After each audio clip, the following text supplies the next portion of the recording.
Back here at Winston-Salem Fairgrounds Ice Arena, Alex Wiederspiel joined alongside by Sterling Caligeris here for this one, and we are officially underway in the ACCHL Elite Division. This is the one of the four. It was all chalk on day 2 of the tournament, and St. Joseph's, well, they played with a lot of chalk yesterday. 16 goals in their win over 10-seed Appalachian State. As we're officially underway, St. Joseph's and Elon, the Hawks and the Phoenix, an aerial battle, and we'll see who gets the better of it here, as St. Joseph's scored early yesterday and then they just never stopped scoring yesterday. Opportunity, net open, firing one through the slot. That one came back out, and going back the other way with it is Elon now on the rush. Yeah, and St. Joseph's as well tightened up defensively yesterday. Only 1 goal against, and that was a stupendous breakaway finish as well. Puck slips out of the zone, back to the blue line of the Phoenix. Mike Bakarian got the start today for Elon. Coming off that 3-2 win over Richmond. Looks like they have a couple of lineup changes today, as this crosses for Jay Carter. His shot does not get through.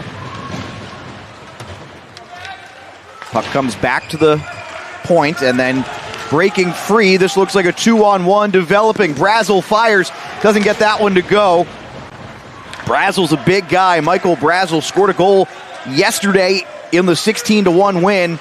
I'm not sure if there was a single player who didn't come away with a point yesterday in St. Joseph's blowout win over Appalachian State that featured 3 major penalties, and the first time I've ever seen a 5-on-3 for 5 minutes. Oh, wow. There have been a couple of weird special team situations in this tournament. For Elon yesterday, they went on a 5-minute major power play themselves, scored the game winner on said power play. Ooh, and a St. Joseph's player goes down behind the goal, and he's holding his head. Hope he's okay. Didn't get a good look at who that was. We'll check in just a moment here as the puck comes back to the Phoenix, and that might have been Brazel. Yeah, he's headed to the box. Second line winger for the Hawks, who is a physical presence in addition to his ability to contribute offensively. Puck squirts free in the slot. No one can find the puck. It had gone into the corner. Goalie didn't know where it was, neither did the skater. That puck does not come out of the zone, but it's a turnover anyway, leading to a potential breakaway. No intended pass for Marco Matola was behind him. And now the Hawks, who have not really ceded much territory on their own side of the ice, turn one over, and it's easily gloved aside by Sullivan, who wanted to play it, and the referees had other thoughts as Sullivan kind of double clutched there. So we'll get an offensive zone face-off for the Phoenix. And the way St. Joseph's played yesterday, Sterling, no question that Elon's going to have to take advantage of every opportunity they get. Yeah, absolutely, 100%. Now for the goaltender, with more shots on goal, typically with goalies you talk about the less shots on goal, maybe the more uncomfortable you're feeling. So for Elon, maybe it'll be something different here tonight with a lot more opportunities to pepper the netminder. Through the neutral zone, turnover back the other way, and St. Joseph's attempting to send this one deep. Trying to force a turnover now as the puck squirts back across the ice towards the benches. Here in the last couple of shifts, it's mostly been neutral zone turnover after neutral zone turnover. Neither side really being able to establish possession. Oh, a player for the Phoenix just went down. No call for a trip. Looked like the right call live. Wasn't sure. No one really reacted here. And this is going to be waved off as no icing, chasing this down for St. Joseph's. Scoreless early here. Hawks have had a couple of good opportunities in the first moments of this game, but we're now 4 minutes gone by, and as mentioned, it's been trading back and forth. Turnover there, but gets in front of a block shot, and then a takedown and fired on goal. I don't know that that's going to count. There's a penalty call before that shot. That's not a goal. Oh my goodness. What a rip as well to the upper portion of the goal. A hooking call on the play prevents that one from counting, but what a shot nevertheless. Graham Cripen Yeah, he takes him down. Hook, roughing, interference. Number of calls could have been made there. Yeah, and then just an absolute rip snorter of a shot, man. My goodness. Now, you talked about the back-and-forth action just a few seconds ago. In Elon's game yesterday, it was a back-and-forth first period. The teams alternating goals until it was 2-2, and that first period alone. Shane Wilson fired one on. That one doesn't get through. So good work in the shooting lanes from Elon. And St. Joseph's, who has had just a dynamite season, and they have played a lot of hockey this year. They've played more than anybody in the Elite Division, trying to finish this season the right way after they've been sent home a couple of times in this tournament. Puck squirts out. 35 seconds gone on the power play, so still plenty of time for St. Joseph's here. They want to convert on that. James Carpenter had a shot at that, gloved it, and I think they had him for an offside, so yeah, he has to tag up. And does. This is cleared all the way back down. And a little bit of pressure here applied from Elon's Jay Carter. Starting center, number 1 center, and playing on the PK here as well. Love to have a versatile player who can play both ways. So this is sent on the net and sticked away by Masterson. Wells Masterson, the starting netminder for the Phoenix in this one. Quick tape-to-tape pass, and this one fired through traffic, doesn't go. Then a bad angle shot, think it hit the side of the net. Comes back out. St. Joseph's will still have plenty of chance here. Carpenter leaves that one back for Wilson. Wilson fires. That one behind the net. Not sure if a save needed to be made at all there. Behind the net and into the corner. Circling back with the puck. Great pass at the dot. The shot saved by Masterson. Don't think he got enough on that one, and Masterson was able to read it quickly. Little low-to-high play, a blocked shot there off of Carpenter's point shot. Carpenter will stick this across down final seconds of the power play. Carpenter, what a move in the slot. Carpenter fires, didn't go, rebound, and he puts it away. I don't know if that'll count as a power play goal, but it doesn't matter. If you're St. Joseph's, you don't care if it's 5-on-4 or 5-on-5. 1-0. And off the rebound, it's Cudahy. He scored twice yesterday, and he stays hot today. Way to put the puck on net, especially in tight, generating those rebounds. What a deke they're cruising right in. A couple of phenomenal pad stops from Masterson, but on the third follow-up, it was too much to handle. 1-0 Hawks, just like that. A player went into his own goalie. Sullivan is okay, it appears. Wasn't facing the correct direction, though. That could have been problematic. So a goal for Cudahy, and St. Joseph's continues their absurd stretch of scoring. They scored 4 in the first period yesterday, when I guess the appropriate way to phrase it, when things were normal, before things got weird in the third period with all the major penalties. In many respects, what St. Joseph's did early in that game was more impressive than what they did later. Now, I think you were talking a little about the context behind the St. Joseph team. I believe undefeated in ACC play this season. Just a phenomenal record, obviously. As you mentioned, a couple of disappointing postseasons here at the ACC playoffs. We talked to Wells Masterson after the game for Elon yesterday. He talked about how they actually knocked out number 1 St. Joseph's as the number 8 seed just a couple years ago. So they're looking to, of course, do the same thing here, but it's 1-0 Hawks halfway through the first just about. And Masterson, as you mentioned, did quite a bit of work on that goal. He had stopped a couple of shots with the pad and just no one could get it clear. He couldn't get it covered. And, of course, Cudahy attacked the net, and good things happen, as they say, when you go to the net. Phenomenal goaltender for Elon. You see he wears the C, shares it with Sam Chairman on his team. This one fired on, opportunity brewing, and that one squirted through. A soft little backhander off the rebound. Patrick Doherty. He had a couple of goals yesterday. He adds another one here. It is 2-0, and the strong first periods continue for Dean Keeney's squad. Noticing a little bit of a trend here. They're creating some second chance opportunities off the rebound. Look at this, just on the rush. Masterson the save. The rebound available. They poke it to the wing, and that one just sneaks through. I don't think Masterson held his post tight enough for the 2-0 score. I would need to see it again. I think it actually might have gone 5-hole, which is also equally because there is a hole somewhere in there. Yes. I think it went 5-hole, though, which is kind of shocking. Again, it just kind of squirted through, and wow. That is an unexpected start. You had two players there for the Hawks running into each other, led to a shot attempt, but it sailed high. So St. Joseph's, by the way, up 6-0 in first periods right now in this tournament.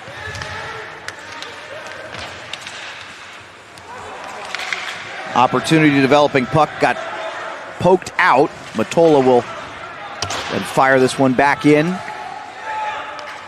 See if the Phoenix can establish a forecheck at all here. But the Hawks are moving quickly. They'll go for a change on the carry-in here. Good defensive effort. Looks like that was Mike Bakarian who made the play to erase that. This is sent back deep again. Giving chase for St. Joseph's and coming up with it here along the half wall. Took a bit of a shot there. Hawks unable to establish possession. That pass, though, a little bit long, intended for Evan Kilfoyle. Puck in deep, giving chase one more time. Still in Cuba. Cuba, Cudahy, and Brazil, make up that second line for the Hawks as Cuba goes down. I'm trying to see if we see Brazil out there. Yeah, he is back out there. That's good to see. He came up holding what I thought was his head after he went down into the boards, but slow skated back to the bench, and now he is back out there. Hopefully that means he is good to go. And then he takes a pretty good shot there. Puck squirts loose. This is a mess. All five Phoenix were changing, and a sick, disgusting, unbelievable move. There will not be enough words in the English language to describe that one. In tight, what hands on display, and who else? It's James Carpenter. Apparently not content with all he did last night. Carpenter, that is a huge opportunistic goal. I just have my jaw dropped up here. Look at this breakdown here from Elon with a couple of collisions in neutral ice. And talk about setting the tone here. The between the legs finish. Unbelievable here in the first period. And it's 3-0.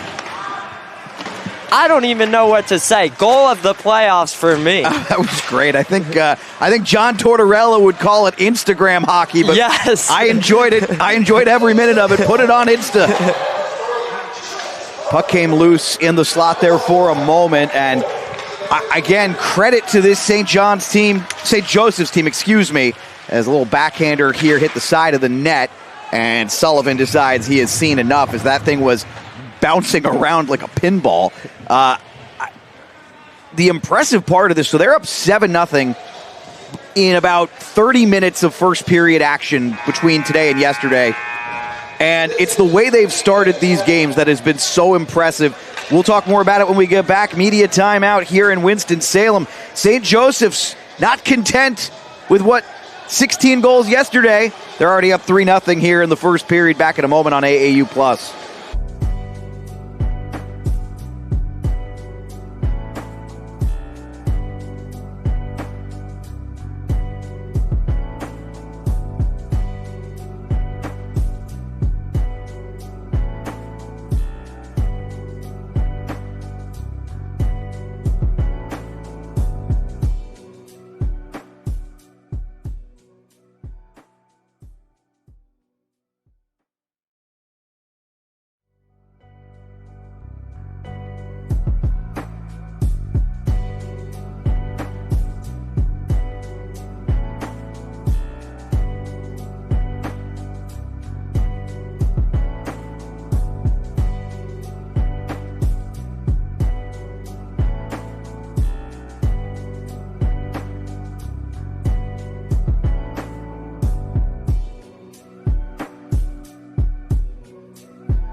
the goal so nice, you're going to need to see this twice. So the mistake at the bench leads to this Carpenter goal. And, oh, man, between the legs, that Sterling is one of the best we're going to see, I think, this weekend. And what could you do if you're Masterson, expecting that backhand shot? Sneaky between the legs, finish instead. My goodness. Now, chance for Elon here with the media timeout, an opportunity to regroup, settle down just a little bit. We saw a recent chance in the offensive zone, a backhand from Jay Carter. You were mentioning him a little bit earlier on the broadcast. Keep an eye out for him if Elon's going to be coming back. He's their leading point and goal scorer heading into these playoffs. 31 points in 14 games played and had the primary assist on the game-winning goal yesterday. We got another whistle here. I'm not sure what they're waiting for to restart this, but a quick word to one of the St. Joseph's players. Face-off one, fired on, and Sullivan through traffic was able to trap that one. Good effort from the netminder. Well, that's what you want to see if you're Elon. A couple of I think the first two goals for St. Joseph's tonight generated off rebound opportunities, so why not take that shot from the top of the circle? Carter wins the faceoff again. They tried the exact same play again with the shot from Pat Drury wearing number 81 tonight, and it didn't go through that time. It's a good hockey name. Oh, yeah. Don't know if there's any relation there, but certainly there are Drurys in both the Northeast and Carolina now. Oh, well, yeah. Briefly, Jack Drury is now in Colorado, but started his career in Carolina. Okay, yeah. As for the Northeast, I'm an Islanders fan, so very familiar with the man next door. Good interception there, fired on, and another one shot wide. Yeah, good connection to the GM of the Rangers, Chris Drury, and the head coach of the Islanders, Patrick Waugh, were teammates on a Stanley Cup team. Wow. It's always 6 degrees of separation somewhere. Back the other way, here comes Elon. And stepping into the lane. A little bit of extra contact there at the end of that play on Carlos Rowland, but he did a good job erasing the rush. The extracurricular stuff, the officials didn't call. 3-0 already here. We're about 11 and a half minutes into the first period, and St. Joseph's scored late at the end of the first period to make it 4-0. Well, they'll have a chance for an encore here if this continues. Just a dynamite and opportunistic performance as this one is chipped into the zone. Back behind the net and giving chase. This one comes out. In the neutral zone, though, it's a good pickup for St. Joseph's. That was Peter Borman. He scored last night on a pretty greasy goal. This one bouncing around through the crease. And Elon finally able to go the other way with it. The Phoenix have some work to do here. Have had a little bit of a hard time establishing possession, though. Puck still loose. And finally, the Hawks are going to clear this and get it out. Trying to carry in for a change. Sending it deep was Doherty, who has one of the 3 goals. Winner of this one will face the winner of UVA and Georgia Tech. That game coming up at 9 o'clock tonight. And then 2 championship games tomorrow, one at 11, one at 2 right here on AAU Plus and YouTube. We hope you'll join us for that. And remind you as well, these games are archived. So if you miss them live, you can always go back and catch them later. Yeah, interesting in the ACC Elite Division here. Semifinals comprised of the top 4 ranked teams, so no surprises yesterday. This is number 1 versus number 4, and number 1 dominating to start. Oh, and a brilliant move and a hard shot at Masterson. It was brilliant there on that Maratea shot. And then a nice move here from Brazel, who kept it in the zone. Not for long, though. The Phoenix are able to get over and are safely onside, according to the official. But unable to establish any sustained zone time there.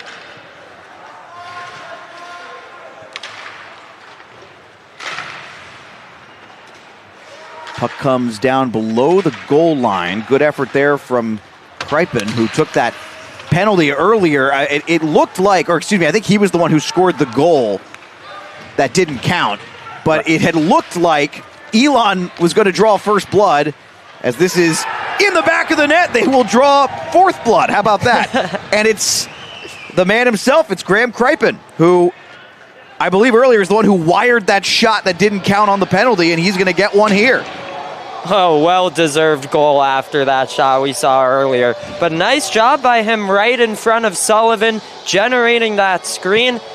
Let's see if he got this redirection out in front as that shot was taken from the wing. See the side of the circle. And looked like Sullivan got a piece of it, just not able to come up with the stop all the way. Elon back in the game. Their 6th shot on goal as compared to St. Joseph's 7.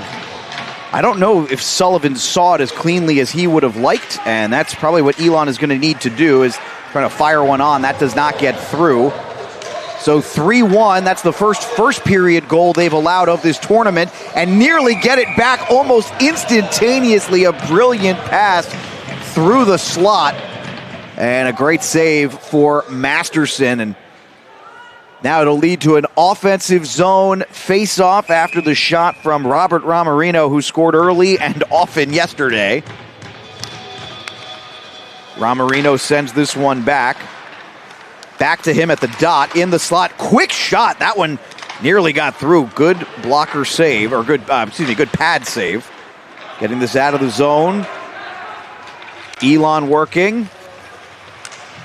Drury lost it. Puck is loose behind the net. The Phoenix still with possession. No, that squirts through. Ian Russo had the best shot at it. And this is going to be offside. Puck goes into the zone. That one squirted through for a second there. You were worried, but Masterson has shown some pretty quick reflexes here. Probably one that he's going to want back. The one where we thought he had the post, but either had a hole through his hug at the post or through his 5-hole. Big hit thrown there. It is 3-1. Entering the zone with some speed, Matola. He was weaving. Not sure if he got a shot off there. Puck comes back to the Hawks. They haven't tallied it up on the board, so I'm going to assume that as he tried that power move to the net, he never actually registered a shot. This is not an icing. They're going to say he did gain the red line there. That'll allow St. Joseph's to change. Player falls down. This is a little bit of trouble here. Boy, you just can't make mistakes against the Hawks in your own zone. I don't think you can make a mistake against the Hawks in any zone. Now we saw it in the neutral zone, leading to the 3-0 score. And this is going to lead to a huge save. Oh my goodness, that was a big one-timer opportunity. And Masterson just got enough of it. I believe that's Brazil. He hasn't shown his number yet. That looks like, yeah, that's Brazil. And Masterson, brilliant there. Do we have a replay of that? Take a look at this opportunity. Look at Masterson showing off the athleticism, the lateral movement from left to right in the crease, the outstretched stick save there. What a performance. Like we said, that second goal against a little tough, but other than that, he's been rock solid to start for Elon. Yeah, I don't think anyone's going to fault him for the goal he gave up to James Carpenter. Absolutely not. And then the other one was, of course, just a really greasy goal where he made a couple of saves and they couldn't get it cleared. 100%. You can only expect your goalie to make so many bad saves when the team is trying to stuff it in, but good chip up. This crossing now into the zone. Shot was wide of the net and cleared back out the other way. This puck bouncing around will not be an icing here. Wasn't indicated at any point, so that bounce must have been because it redirected off of somebody. And the Hawks now trying to gain the zone. See if they can get it deep. They do, but going to go off for a change of a couple of players. Not wholesale, but two guys went to the bench. Back to center ice. Ooh, pocket nearly picked there. Back in support. And the Hawks will send this back around their own side of the net here. Trey Fingerhut, who sometimes wears 47, sometimes wears 57. Today he's wearing 57. Now an opportunity for the Phoenix. No, great poke check to knock that away. And this puck comes back down behind the net, sent in deep. Sullivan played it.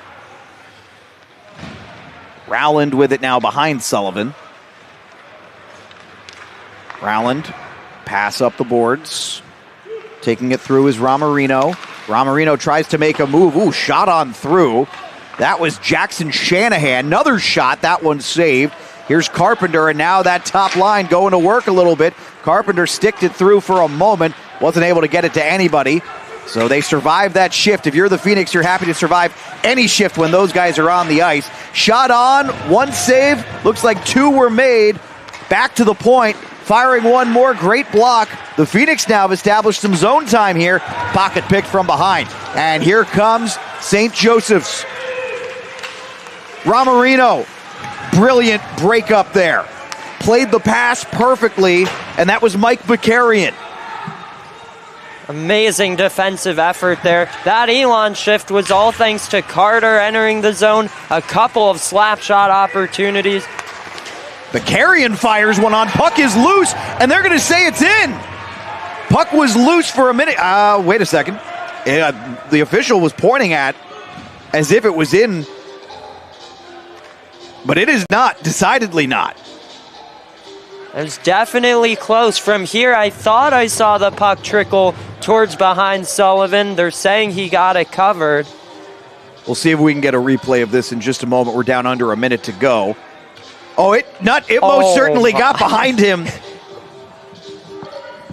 Wow, whoa.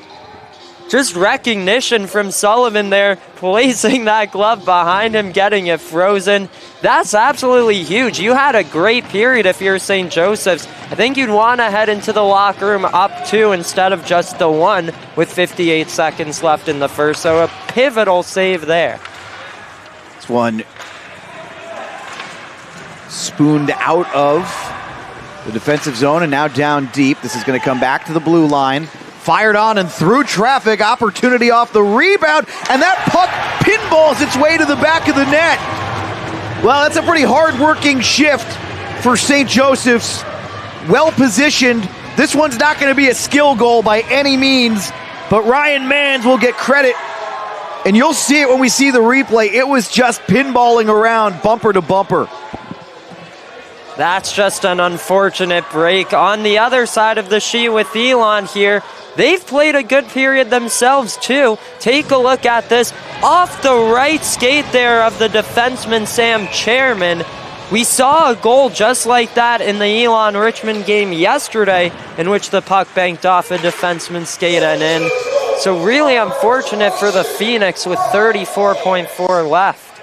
4-1, St. Joseph's leads.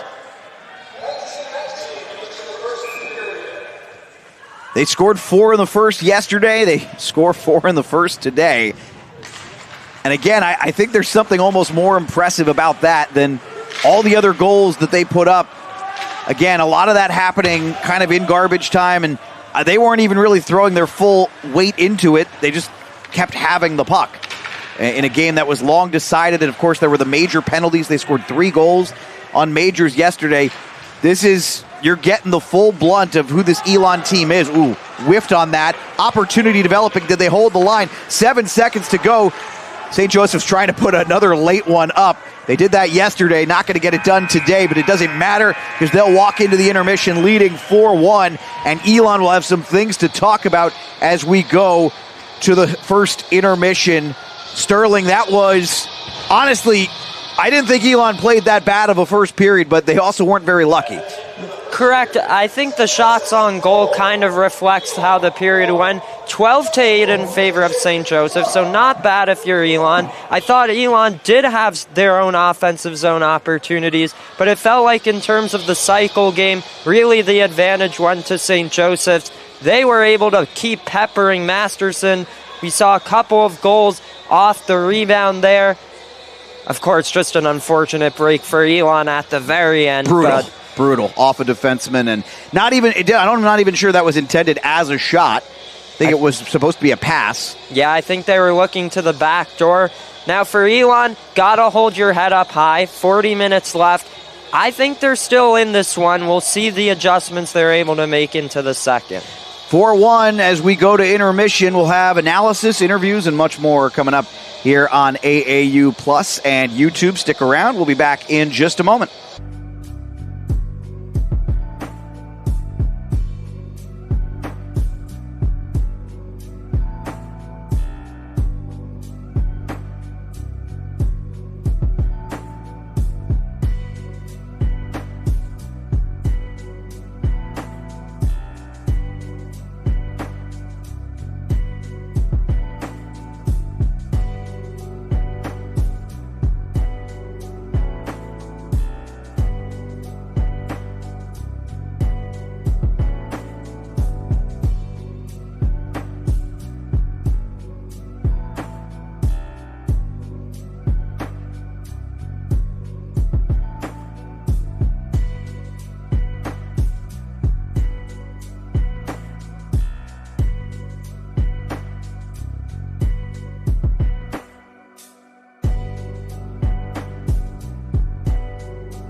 Hi, everybody, and welcome to the first intermission interview here of St. Joseph's Elon. We're here with the coach of the Elon Phoenix, Coach Harris. Thank you for taking the time here. What'd you make of that first period? What adjustments do you think your squad needs to make heading into the middle frame? I think overall we played pretty good. Had a couple breakdowns that kind of resulted in goals on them. They had a couple lucky bounces. Just clean up the little stuff. Well, yesterday was a 3-2 victory for your squad. Is there anything key from that game you wanted to see your team take into this one? Yeah, yesterday we weren't really playing our normal game. Kind of broke down, and we definitely came out with some fire this game. 100%. And really quickly, 4-1 for the number one team in the conference, but can you speak to the belief in the locker room here going into the middle 20? Yeah, team's locked in, team's ready to win this game. They're going to come out next period 110% and give it all. Sounds great. Thank you so much for your time and best of luck. Thank you.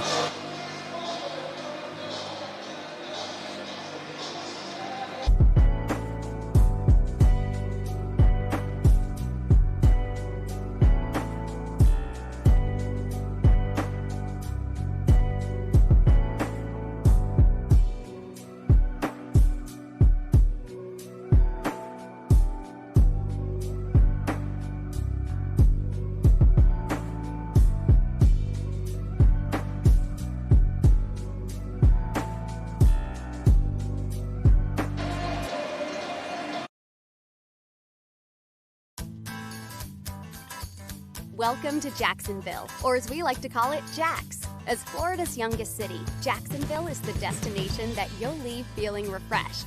Here, you'll experience a different kind of Florida, one that's rich with arts, culture, and history, exciting outdoor adventures, thrilling sporting events, and a mouth-watering dining scene, all at a more laid-back pace. If you love the outdoors, you've come to the right place. Here you can soak in vitamin D and fresh air while exploring our relaxing beaches, local and national parks, and breathtaking waterways. Stroll on 22 miles of white sand beaches. Test your balance on a surfboard or paddleboard. Take the kayak out, reel in a fresh catch, or cruise around in the water taxi, admiring the picturesque views from the St. Johns River. When you've had enough fun in the sun, stop by any of our local restaurants or breweries to get a true taste of Jack's. Our local chefs take farm to table very seriously, sourcing local and fresh ingredients to create menus that are iconic to Jack's, like Mayport shrimp, caught fresh off our coast daily and prepared differently on menus throughout the city. Wash it all down with a pint of local craft beer from one of 20-plus stops along the Jack's Ale Trail. As a melting pot of many diverse cultures and races, Jacksonville is proud of its vast heritage, dating back over 6,000 years. Visit historical areas, tour world-class museums, and take in the thriving performance art scene. Immerse yourself in our culture by exploring more than a dozen neighborhoods that make up Jack's, each with a unique vibe, colorful public art, exciting festivals and markets, and talented makers. Jack's has just what you need to fuel your fandom. With 6 professional sports teams, numerous surfing and fishing competitions, world-renowned running races, and 2 signature college football games, there's year-round sports excitement to fuel your competitive juices. Do what you love or try something new. Head to visitjacksonville.com to learn more. Greetings from Jacksonville, the flip side of Florida. Around here, something special is always brewing. Tap into our thriving beer scene and hit the ale trail to enjoy craft beers from over 25 local breweries. So hop on by, pull up a chair, and raise a glass to the flip side. On the flip side, anything is possible, except running out of delicious beer. Learn more at visitjacksonville.com.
Back here in Winston-Salem, North Carolina, home of the Thunderbirds in this arena, the Fairgrounds Ice Arena. Alex Wiederspiel and Sterling Kalogeris with you as this game enters into its second stanza. St. Joseph's had the most to sing about in the first. Can the Phoenix raise up and lift their voices and sing here in the second? And a quick shot saved by Masterson, and we've already got a whistle coming here early. Let's see what this is about. I think this is just an offside, and they'll take the face-off back to the neutral zone.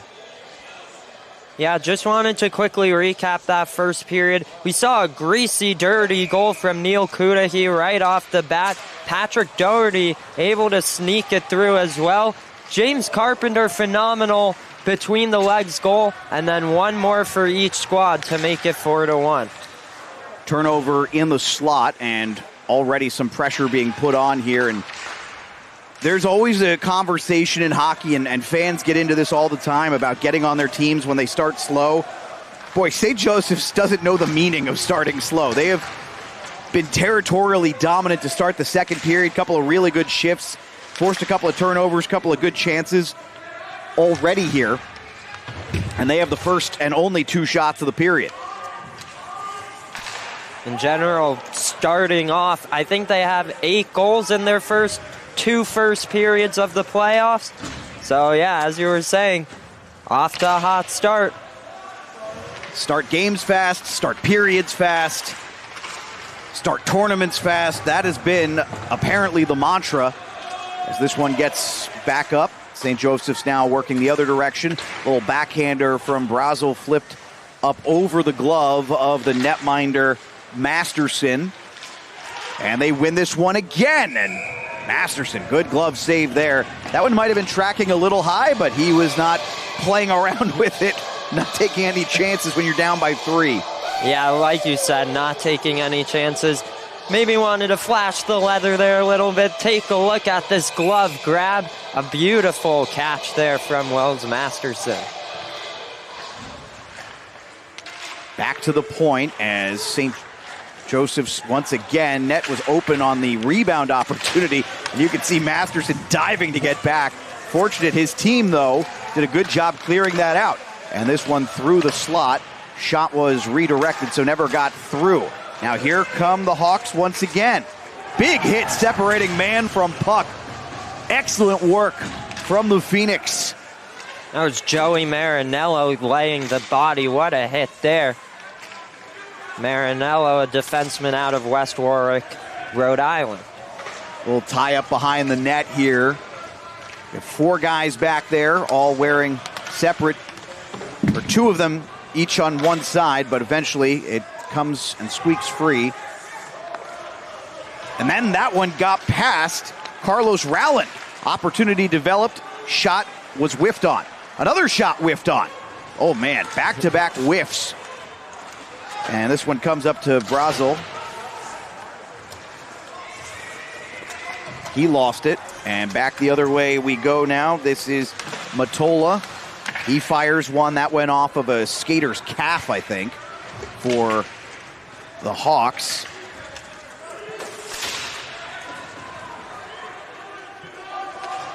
Back underneath. Evan Kilfoyle. Puck comes out to Matola again. Marco Matola going to try and slow things down a bit here. Sends a long one up around the boards. Attempting a pass through the neutral zone was stolen away and sent in deep. This is the period of the long change, so of course got to keep an eye on that.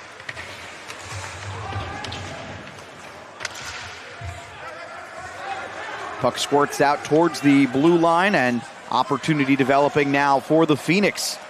Matola fired that one a backhander. I think that was more of a designed pass, but it winds up getting to the pads of Sullivan. He makes a save, and now back come the Hawks.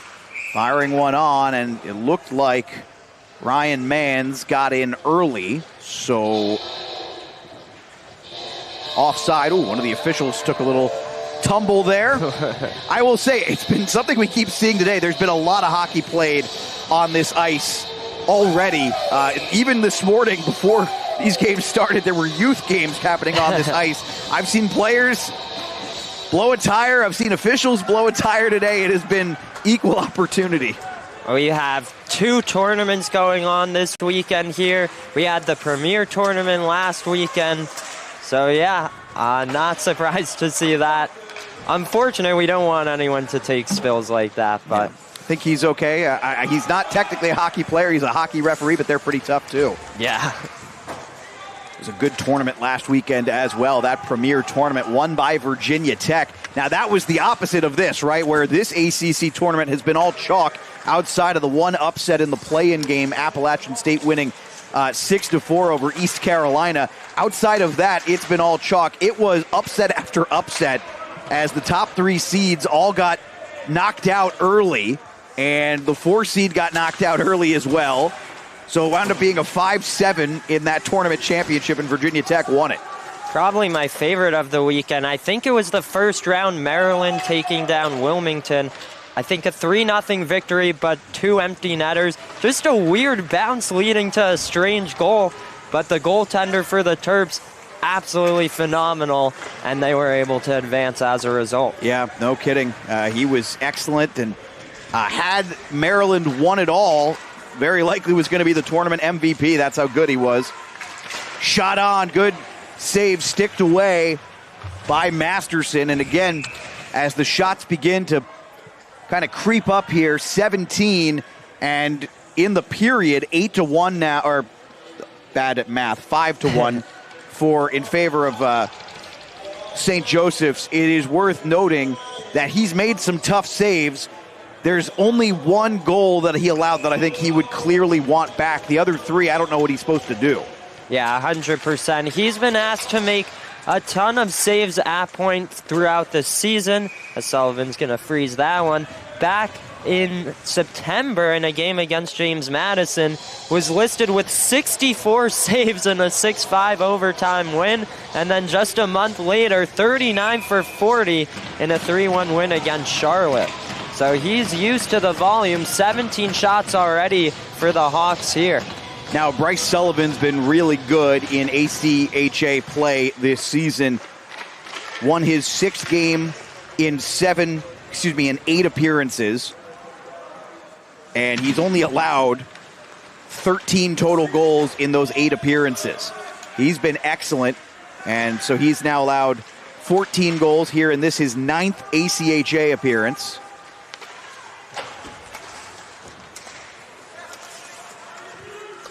And he stopped 9 of 10, make that 10 of 11 today, though that one a long one. Although, as I say that, from what I'm told, Jeremy Swayman had some issues with long ones today. So, great pass off the backhand. Opportunity, lost the shot. Little overpassing there for the Hawks. They're not able to get a shot off on what looked like a brilliant rush opportunity. But here's that top line again. Ron Marino was trying to slam that one home, didn't get it to go.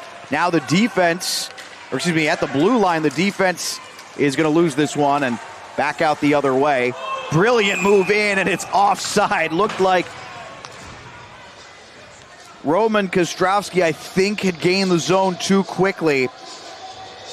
That's a tough one for Elon because they could have potentially had a 2-on-1 there, and Nick Lancaster knows it. Made the brilliant move, but he and Kostrowski exchanging words really quickly. You talk about those things. It's just part of the game. Quickly going back to the St. Joseph's rush, I think the Hawks saw the Carpenter goal, and I think everyone wants in on the highlight reel now. Possible 2-on-1 developing. What a pass, the shot, and that's a great stick play defensively. Coming back to make that play by Dermody. Quick spin-around shot, doesn't go, and then a hit at the end of that play is going to knock the net off the moorings, and it's going to be a penalty. Cross-check call coming is going to send the Hawks to the power play. Looked like Jack Martin there just got tangled up on the near post.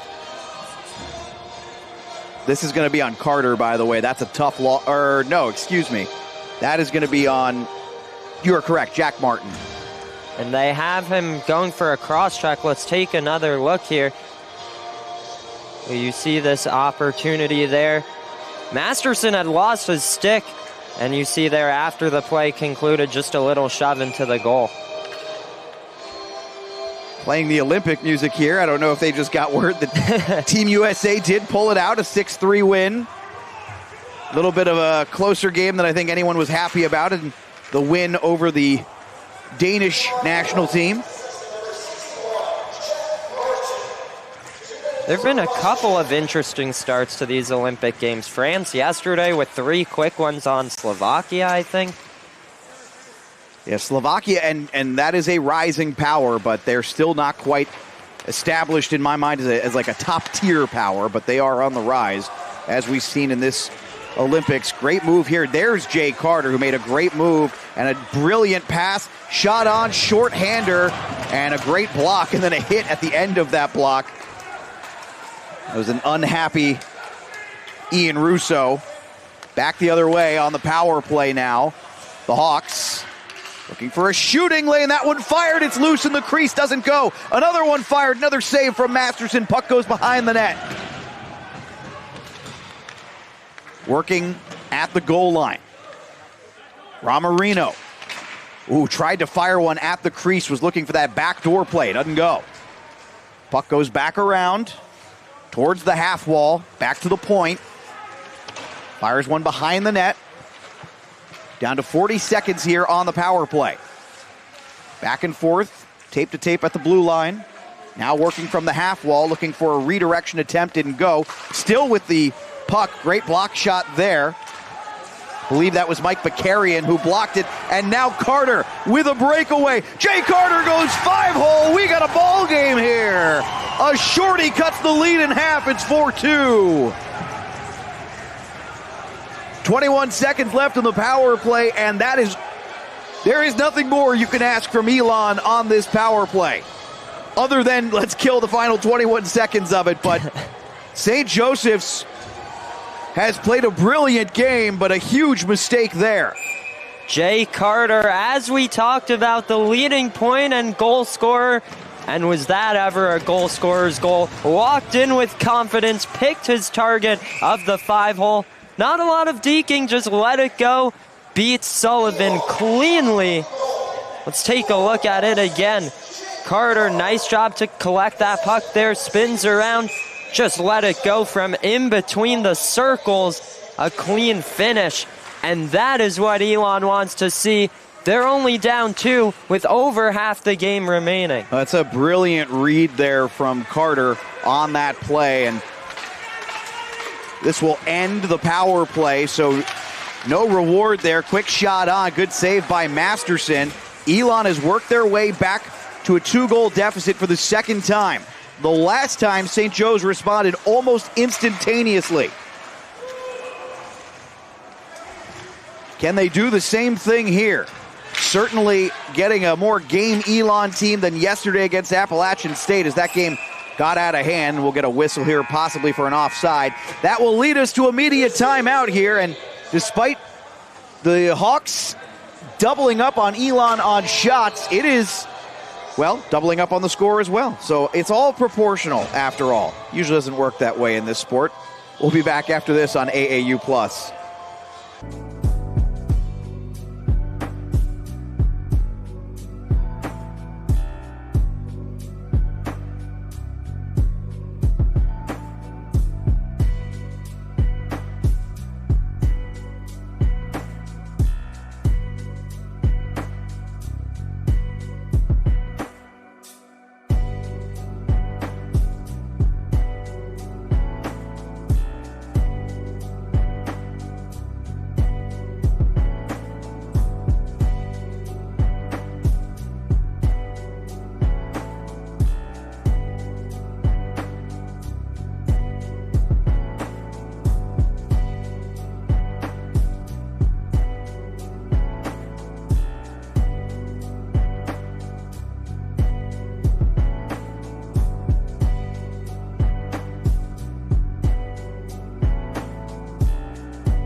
Well, the Hawks lead 4-2, but you got to feel pretty good if you're Elon right now. That power play could have gone a lot worse against this very skilled and talented Hawks team that has just played with such speed and ferocity in this tournament. But a shorty has made this a 4-2 game.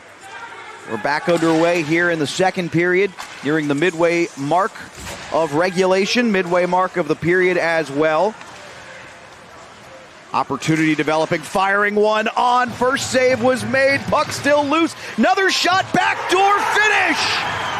They could not get the clear, and Elon has cut the lead to 1. Jack Dermody, 4-3 with 10:07 to go, and there were a couple of moments on this shift. If we get a long replay, you'll be able to see it. There were a couple of moments the Hawks looked like they were going to get this puck out of the zone, and every time failed. And guess what? St. Joseph's is making a goalie change. Oh my. Might I mention, that's 2 Elon goals compared to none for St. Joseph's in this middle frame. Was that ever reminiscent of the first goal of the night that St. Joseph scored? Elon is back within 1 halfway through. So new goalie in. We'll talk about that in just a moment, as this feels more like a wake-up call to the Hawks team than it does an indictment of Sullivan.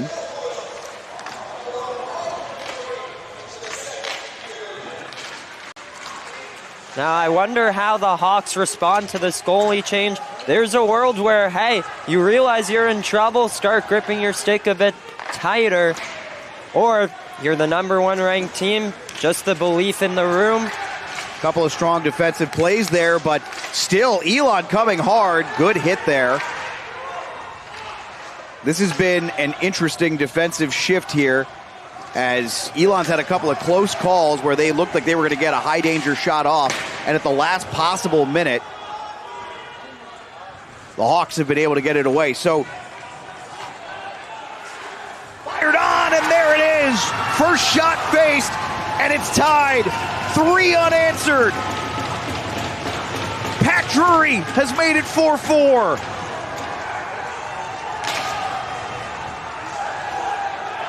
Cooper Tyson, first shot that he faces, and he's not ready for it. And boy, I wonder, that goalie change does not seem to have woken up the Hawks, as that was a long possession for the Phoenix. How about that? 3 unanswered. We spoke with Coach Harris in the intermission. He talked about the belief in their room heading into the second period. And has that shown out in the second period? Just a chance there for Drury, right alone in the slot. Now an opportunity for the Hawks. That's a good diving effort there by Bakarian. He's been brilliant in this one. Back around the net, Bakarian ties up the Hawks player. Can't tell who it is from here, and then it finally squirts loose, and Brazil gets it back to the blue line. This one bouncing around, doesn't get through, and now numbers, looks like a 4-on-2 possibly developing. And trying to shoot maybe a bit of a shot pass there, and it goes wide of the net. Bakarian trying to track back to get it, and instead it'll be Jay Carter, who has one of these 3 goals. It was the shorthander that started it all. Jay Carter back in front. That one loose, but a nice save there for Cooper Tyson. That's his first. But boy, that was another very dangerous shot, and looks like Elon has found something. Difficult first save to make in the game. A nice stop there by Tyson. Puck comes loose to Brazil. He does a little spin around shot. This one fired off the rebound. Good save there again. And we've mentioned it a couple of times how good Masterson has been. He's needed to be. And how about him not hanging his head after allowing a 4-goal first? His play has helped get this team back in the game. Shot doesn't get through there from the point. Trying to go for the stretch breakaway pass. Didn't get through. Nice defensive play. Still an opportunity developing here. Elon weaving. Shot on. Tyson makes the save. This one goes back towards the dot and fished out by the Hawks.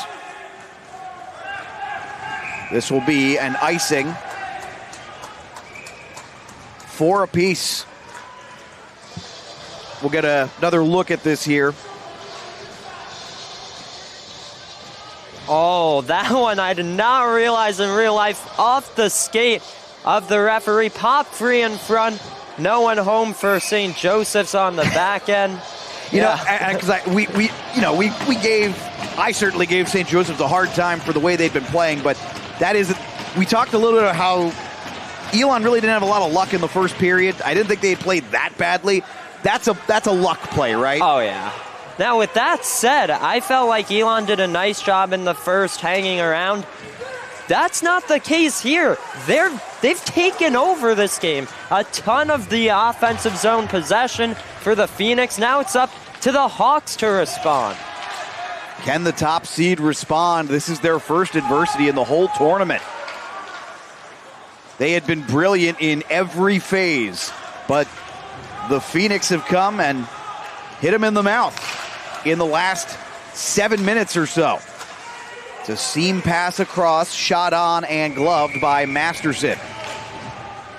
We talk about the importance of Masterson holding his head up high despite the 4 goals against. He's making the critical saves, and now he's getting the run support he needs. This is a dangerous Elon team right now.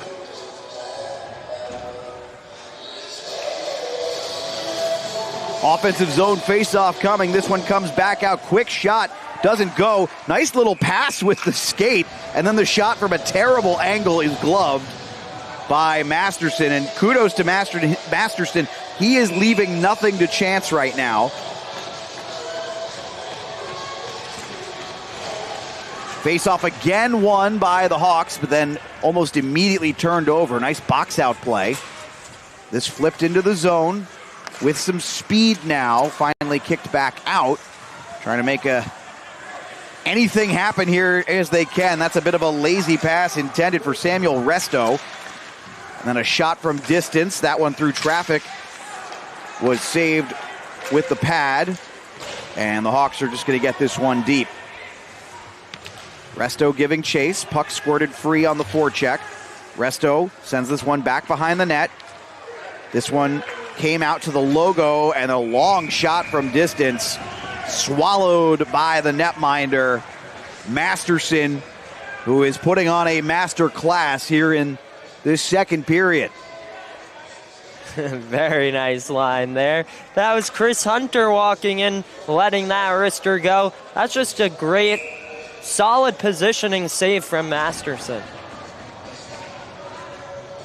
So that is save number 4. Keep this in mind. That is save number 14 of the period for Masterson, despite the fact that the Hawks have been outscored 3-0. Gaining the zone, fired on and gloved again. And this is interesting. I think the Hawks are now trying to pepper him a little bit more. I wonder if they're gunning for a rebound. They've gotten on the board just like that back in the first. Wouldn't be surprised to see them trying to recreate that here in the second. Offensive zone faceoff. This is won by the Hawks. That one looked like it was redirected on goal, but Masterson was up to the task.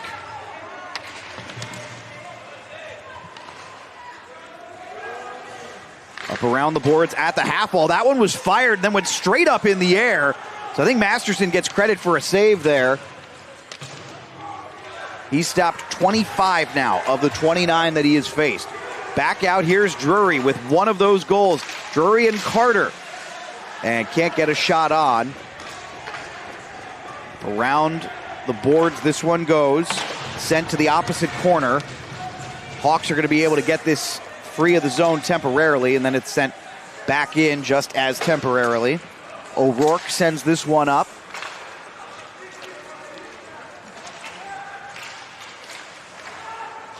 Thought about a drop pass there. Instead, it's intercepted. Back the other way. Another neutral zone turnover. So at this moment, just trading turnovers. Here's Carpenter. Brilliant, slick move. Pass through the slot. That one is sticked away. Could have been trouble there. Carpenter was going for something pretty. It didn't go. Puck comes loose in the slot. And the Hawks retake the lead. High effort goal there. And of course, it's the top line. And Ramarino has given St. Joseph's a 5-4 lead here in the latter stages of period number 2. You could see just throughout that shift, St. Joseph's is still playing with confidence. Check out that shot from Roberino. Masterson has been so good between the pipes glove side. That one too good of a shot. St. Joseph's back on top. It's also, I got to imagine it's sometimes tough to track the puck when it is pinballing around like that. And as you guys saw on the replay, little bit of luck that winds up landing the puck on Romarino's stick in the first place. So 5-4 as this puck is on its edge. No icing.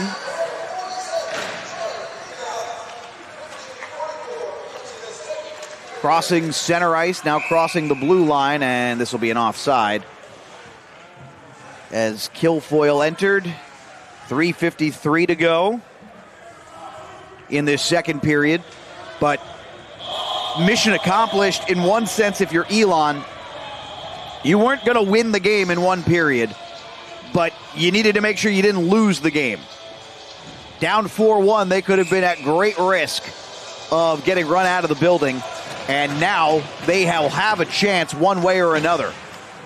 They have to keep in mind, right, they're outscoring St. Joseph's 3-1 in this second period. Do that in the third if the score holds with 3:40 left. You come away going to the championship game. So they got to keep that in mind. There's a turnover here and then a penalty coming. And this is going to send St. Joseph's back to the power play. They for now get a 6-on-5. This one fired on. Oh, and nearly put in the 6-on-5. Great save from Masterson, closing the 5-hole right out and tight. But the Hawks heading back to the man advantage. Cudahy nearly had his second. He's got 3 goals in the tournament. 3:22 remaining. And the penalty going to be against Crepin.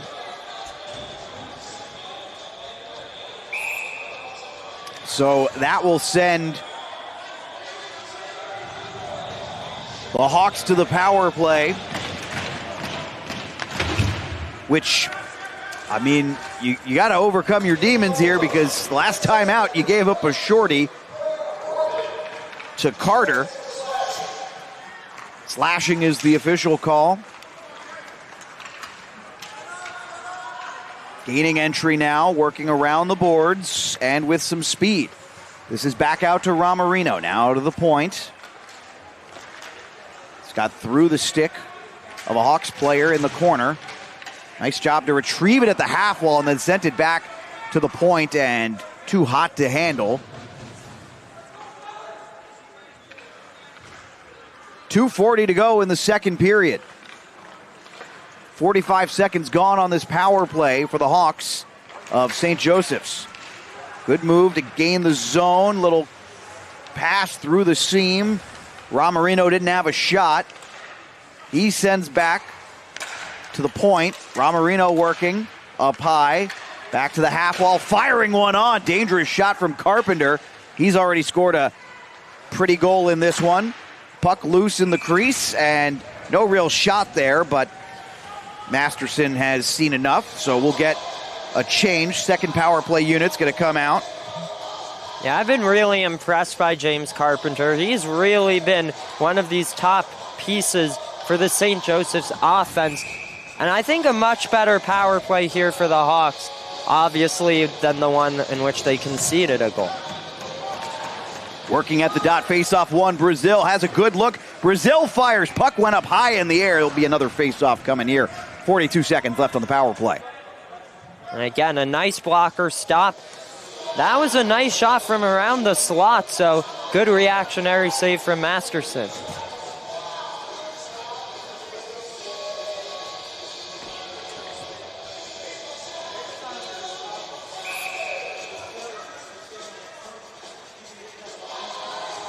Offensive zone face-off on the power play. The Hawks trying to extend their lead back to 2. They led 4-1. Elon scored 3 unanswered to tie it up. And then the 5th goal on a brilliant shot that was wired for the back of the net. Made it 5-4, and then drawing the penalty almost instantly after the Ramarino goal. Now down to 20 seconds on this power play. Working from the half wall, just outside the dot. Back up high. Opportunity for Rowland. Again, this is the second unit. Final seconds of the power play. No real shooting lane. Rowland's going to fire one. That's not going to get through. Possible jack-in-the-box opportunity. Or jack out of the box, as some like to say. Didn't quite happen there. Turnover, though, and now putting a little pressure on is Carpenter.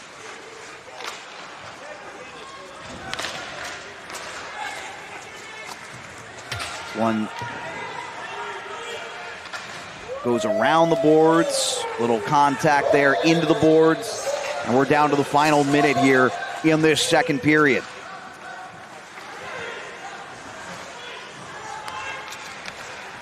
Long stretch pass up. Getting a little piece of that was Shanahan. Jackson Shanahan will give chase, as wanting to play the puck there was Masterson. See if they can get anything done in the final seconds of period number 2. And we're going to get a whistle here because there's a player down in some pain behind Masterson. Oh, man. And that is Joey Marinello, the defenseman. And Elon doesn't carry a ton of defensemen on the roster to begin with. And he is having a very hard time getting up. Haven't seen him even attempt to put weight. He's on his back now. Looks like they might be trying to get a trainer out there. Not only has he been a solid defenseman for this Elon squad, but also can pitch in on the offense as well with 3 goals, 3 assists in 16 games played this regular season. They're going to help him off the ice. Not putting, from what I can tell, there's no pressure being put on his right foot.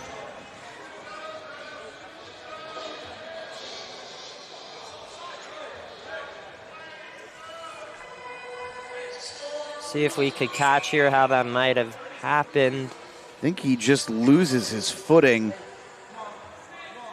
And you know what? There is a stick between the legs there, so... Yeah, might have gotten tripped up just a little bit. And no call, so...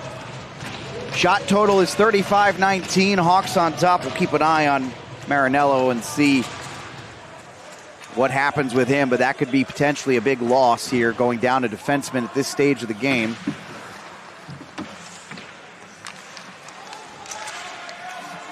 Down to 20 seconds. Puck squirted free.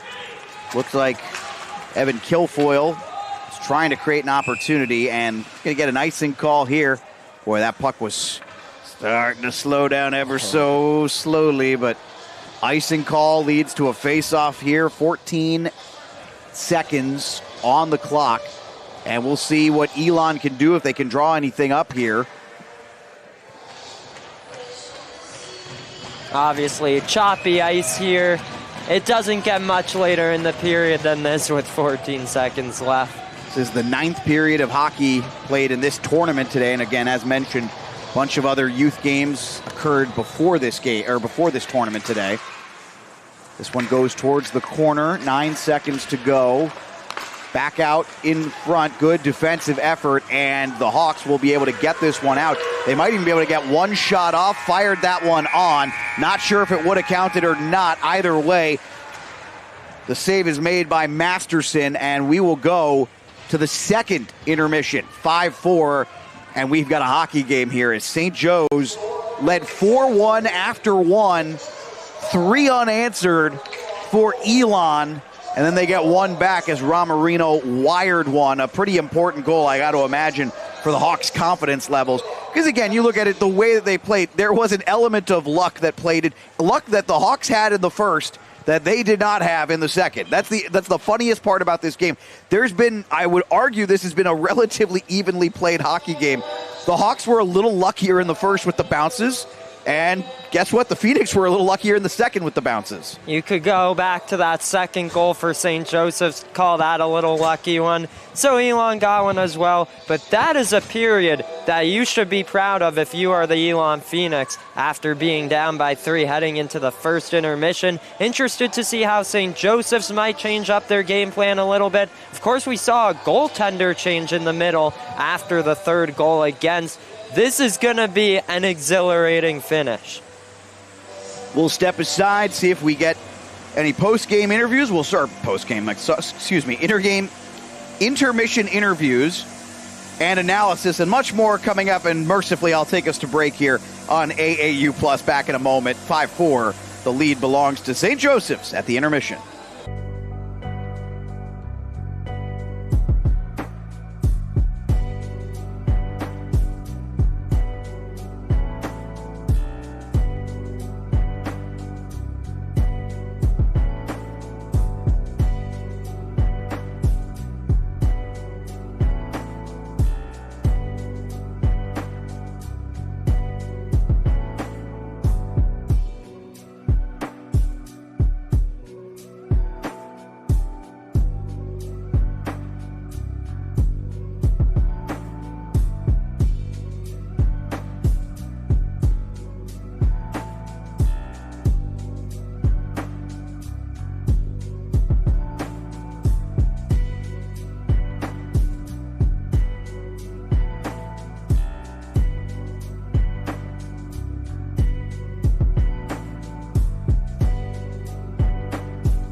And we're joined now by the head coach of St. Joseph's, Dean Keeney. And Coach, interesting game so far.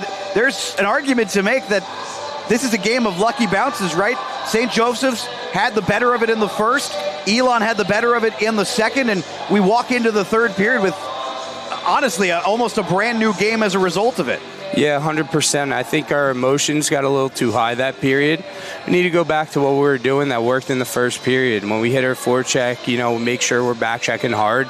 All those little things and making the simple play. I thought we tried to make a lot of difficult plays that period that backfired, and we just got to keep it simple. And we know how good we can be when we do. And, you saw the last 5 minutes there, they got back to it. A few of the lines got their energy back, and that's what we need to do this period coming in. Do you want to talk a little bit about Ramarino? He scored the go-ahead 5th goal and just kind of wired one, but also a really opportunistic play where he kind of kept his head up and realized he had the opportunity and a lot of open ice. He's a clutch player for us. I mean, he had an overtime winner in UDEL earlier this year. When the lights get bright, he gets motivated, and you saw it right there. That's a big goal to have, in the middle of the period when we're kind of getting pushed in our end.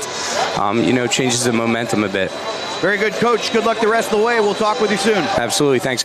That's Coach Dean Keeney, head coach of St. Joseph's. We'll step aside with more analysis and everything else that comes with an intermission report next here on AAU Plus.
Welcome to Jacksonville, or as we like to call it, Jax. As Florida's youngest city, Jacksonville is the destination that you'll leave feeling refreshed.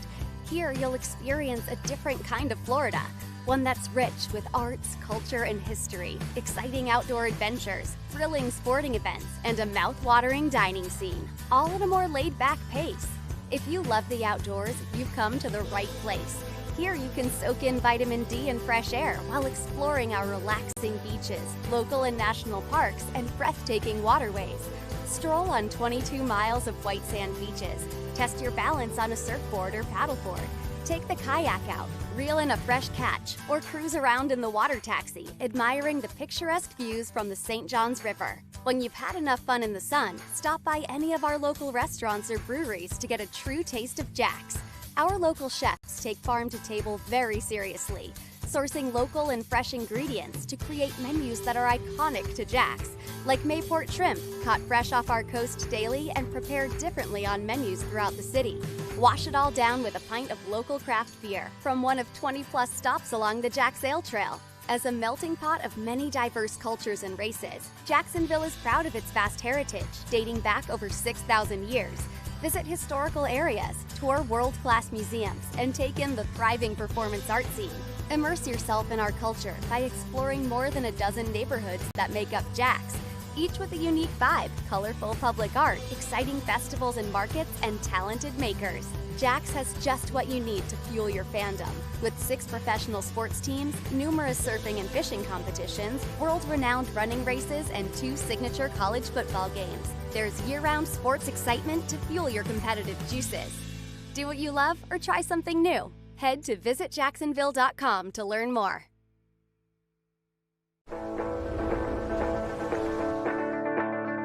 The surf's up on the flip side.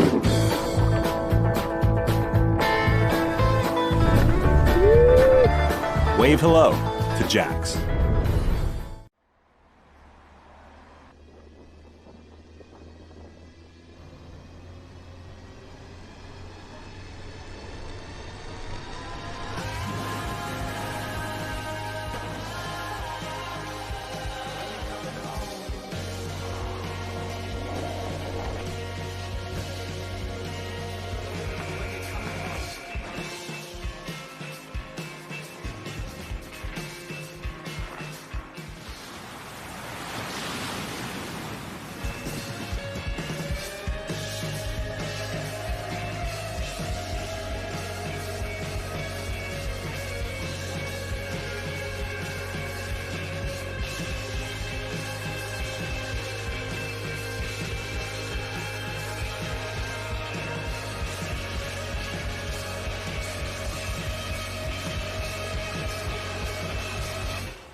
So it is 5-4 here, second intermission. We're closing in on the start of the third period.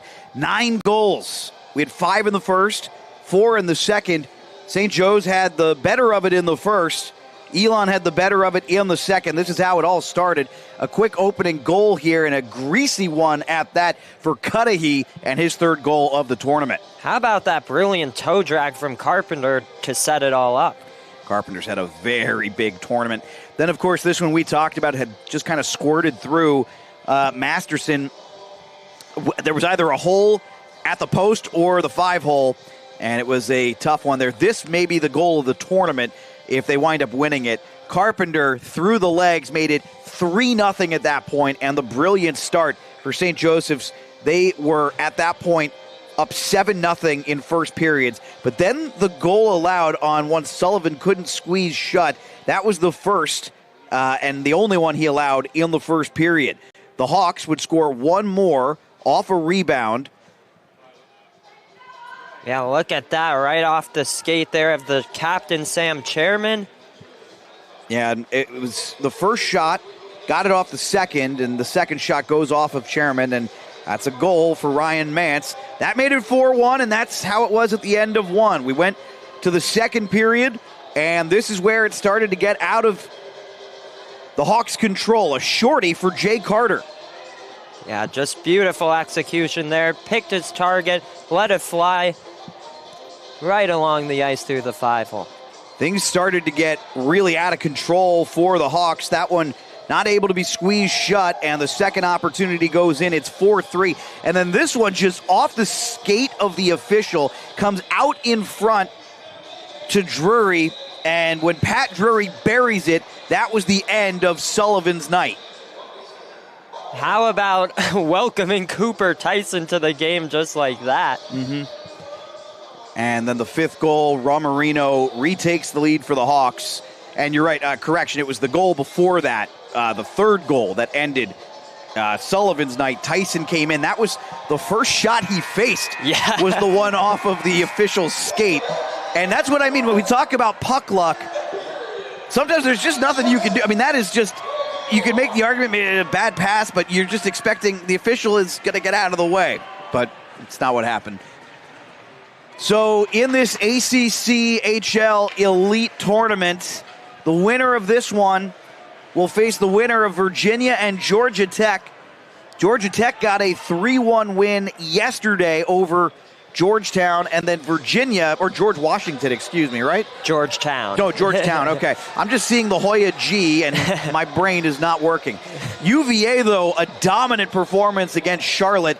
I have called a lot of hockey in the last couple of weeks here, and that might have been the best single performance I had seen, was Virginia's win over Charlotte last night.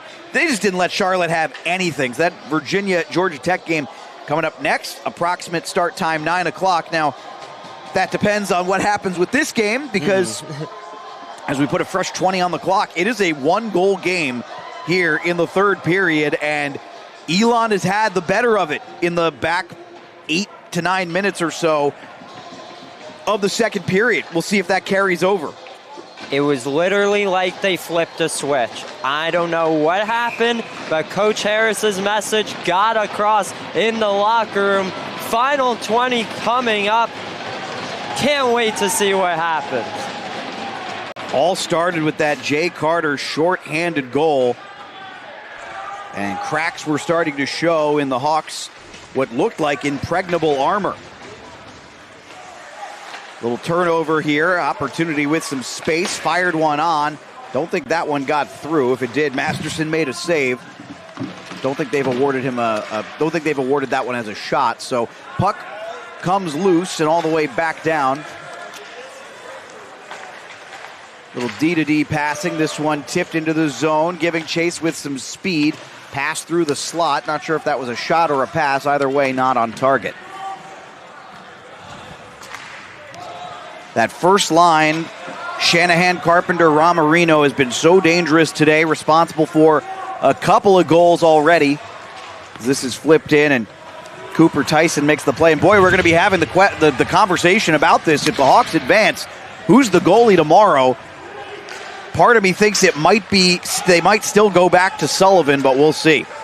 Bryce Sullivan listed as 13 for 17 before he exited the game. Oh, I thought the last one was with No, Tyson. yeah, they got that he definitely was already out at that point. The first one was Tyson. So we'll let them know that everyone makes mistakes, right? I've done it plenty up here so far. Long weekend of hockey. Yeah, don't give Sullivan an extra goal on his record that he didn't earn. This one fired wide, a high riser. Cleared out of the zone by St. Joseph's. Now Elon moving back with it. Opportunity developing here. Sticked away into the corner. It was Bakarian who's had I think just a brilliant game for Elon. He's been maybe their best defensive player. Got that pass out in front. Puck is still loose and went through the crease and finally flipped out. That was a great chance for Roman Kostrowski there right in the slot. He's a dangerous piece of this Elon offense as well, with 15 points in 17 games played in the regular season out of Chatham, New Jersey. Icing here on the Hawks, so that's going to lead to an offensive zone face-off.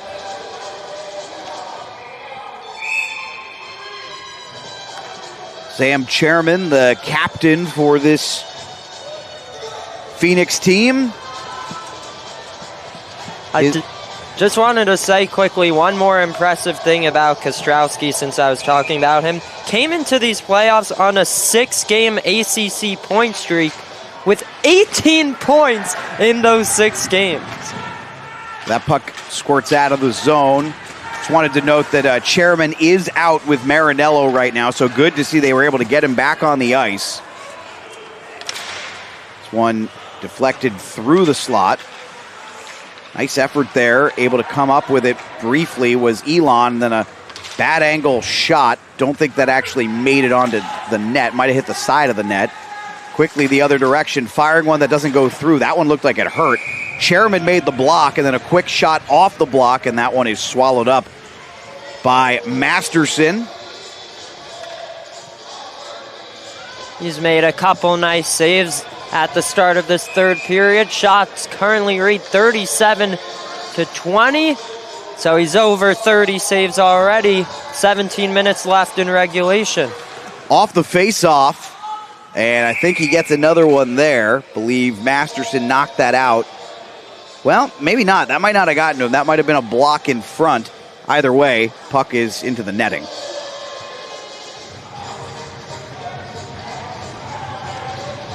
We'll try this again. The first one was just dress rehearsal. Offensive zone face-off, and Hawks can't get it. It's knocked out of the zone, giving chase now for Elon. That was Jack Dermody, who has a goal in this one.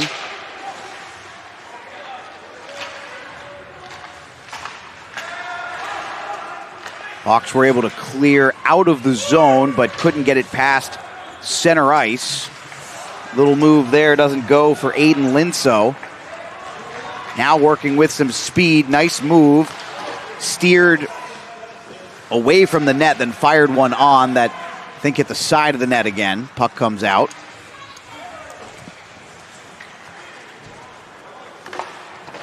Long pass in, hits the netminder. Pinching, shot on wide. Another shot through traffic, and excellent work by Masterson on that one. Again, those shots are always frightening because there was some greasy stuff happening in front, but Masterson knew he had to swallow that whole. Yeah, I was just going to say Shanahan and Ramarino right out in front screening Masterson, but he's able to find the shooting lane and make the save.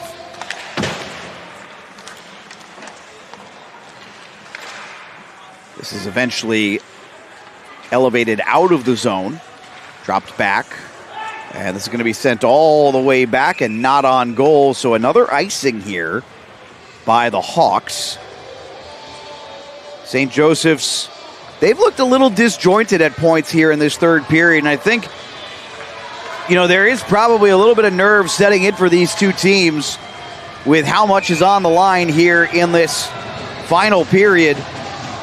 Just trying to clinch a spot in the championship game.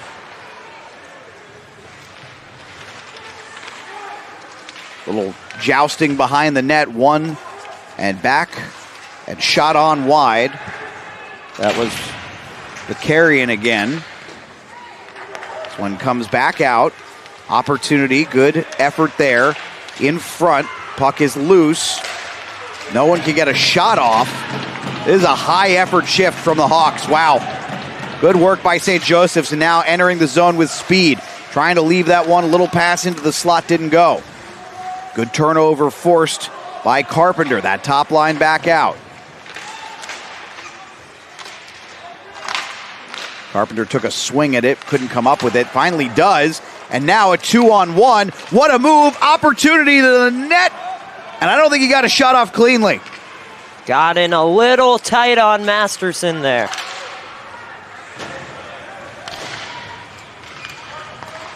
That one fished out and up the ice. The carrion making a decision to send into the corner. Took an odd bounce though, and the Hawks are able to kind of move in one fluid motion. Nearly intercepted then, and now they're offside. So St. Joseph's retreats. Elon, see what they can do here. No goals here in the third period. 5.5 minutes gone by. 5-4 lead for St. Joseph's. The Hawks would love nothing more than a trip to face Virginia. I say a trip. They won't have to go anywhere. They've already made the trip, but they just don't want the trip to end. To face either Virginia or Georgia Tech tomorrow afternoon at 2 o'clock. Backhanded into the zone, but played well by Carpenter. He's playing it really well. What power, and he's in a little too tight as well. And finally, Tyson is able to glove that one, and then there's some stuff happening after the whistle there. We'll see if there's any call here. Doesn't look like it. Early indications are no. I don't know if this was the case, but I thought to myself as he was getting in tight, was he thinking about going between the legs? I actually think you're right that he was thinking about it. And then at the end, he just got in too tight to pull off that move. And this is going to be an icing against St. Joseph's. You know, I was just thinking about something you mentioned about maybe some nerves going on here in this third. I wonder if the games yesterday had any impact on their mindset going into today. For Elon, a deadlock game all the way through 10 minutes left. Huge win for St. Joseph's yesterday. I wonder if that experience is shaping how they approach this one. Yeah, 16-1 was the final yesterday. Uncompetitive from about the midway point of the second period on, and the Hawks are going to the power play. We'll get another look at that here in just a second. Jack Dermody, though, is going off, and I believe it was Neil Cudahy, who already has a goal today, who drew it.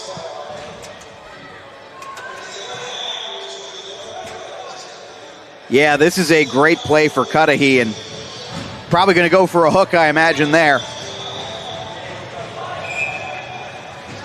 Almost any time you get your stick in like that, it's going to be tough not to get called. And now, this is a critical moment here. The Hawks have already given up a shorty. So the first task here is you can't give up a goal.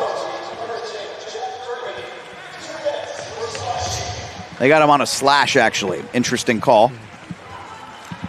The difference between slashing and hooking is always kind of in the eye of the beholder at times, I think, when it comes to officiating.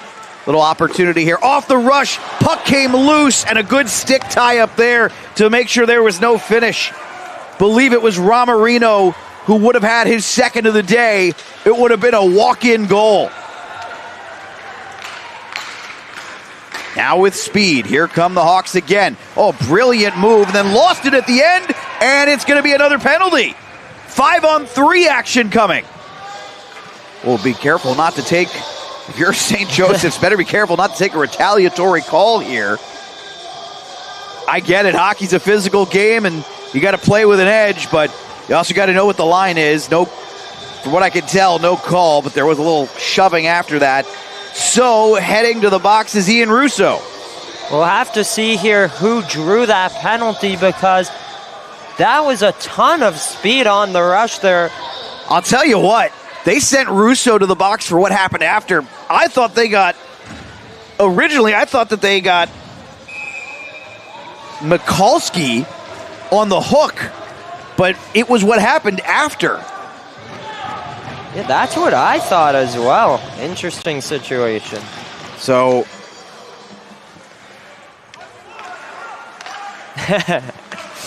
opportunity 5-on-3, and trying to go through the center of the offensive zone through the slot, and that was clogged by Elon. Good effort there from the Phoenix. They've got a huge effort to make over the next 52 seconds. Bit of a lazy pass intended for Rowland. He goes back to make the play. Little D-to-D passing. They're creeping in. Firing one on and gloved. Masterson. And he just flips the puck out. I don't know if he did it on purpose, but was a, let's call it a confident flip. Oh, yeah. Does he ever love to show off that glove there? Again, I mentioned a couple times some nice reactionary stops from Masterson. That one added to the tape. 42 seconds to go on the 5-on-3. 12-13 to go in regulation. Face-off one here by the Hawks in the offensive zone. Back to the point for St. Joseph's. A goal here would go a long way to potentially getting them into the championship game of the ACC Elite. Whiffed on the pass. Able to go back and get that before it got out of the zone, though. Going to leave that one back for Wilson. Shot on was wide, and then an open net through the crease. Didn't go. Around the net, still a 5-on-3 for another 12 seconds. Can the Hawks find a goal here before the player comes back out? Firing this one on, loose in front. Great first save. Second shot wasn't on, and Jack Dermody is back on the ice. So 5-on-4 for 45 more seconds. Cross ice pass. Back to the point. Firing one on. Not sure if that got through. Looked like a block for Jack Martin. Then firing one with traffic redirected wide. And finally cleared out. Brilliant penalty kill so far for Elon. A couple of amazing looks from Cudahy and Ramarino at the end of the 5-on-3 there. Puck comes back all the way down. 14 seconds to go.